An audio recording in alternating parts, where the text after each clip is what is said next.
What is your authentic voice? How does your body create sound? What can you do to have more vocal impact and longevity? I'm Laura Handke, Lake Oswego's transformational voice teacher, and I wonder how many podcasters and speakers have asked themselves those questions. Well, in this quick video, I have 5 insights for you today that I call BRFRY. So let's get started with 1.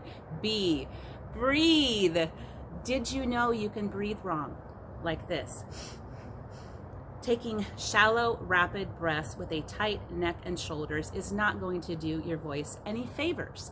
You need to learn to breathe with a relaxed core because all the power comes from here.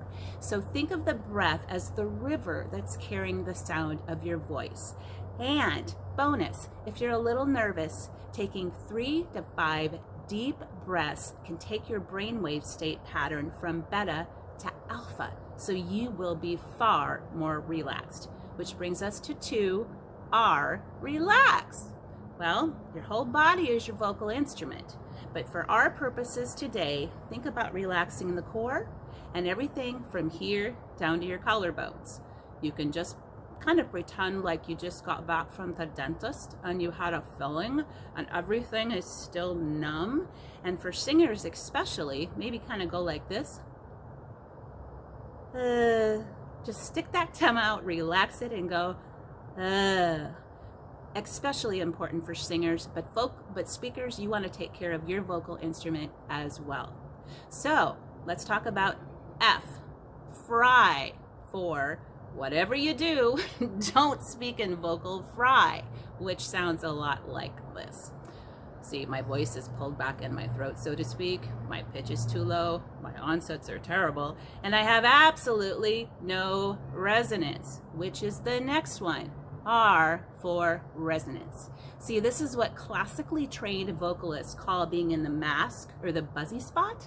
There's all this space up inside your head, and the sound bounces around up there in the sinus cavities, and it comes out sounding richer and fuller. Also, when people ask me, how do I project my voice? That's what they're really referring to is resonance. I mean, sure, if you want to be louder, you can raise your volume with a real tight throat and push, push, push from here. But why would you want to do that? That's way too hard on your instrument. So instead, take advantage of your natural vocal resonance, which leads us to the 5th and final tip. Y for be yourself.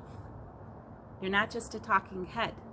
You have your own personal history, your own personal story.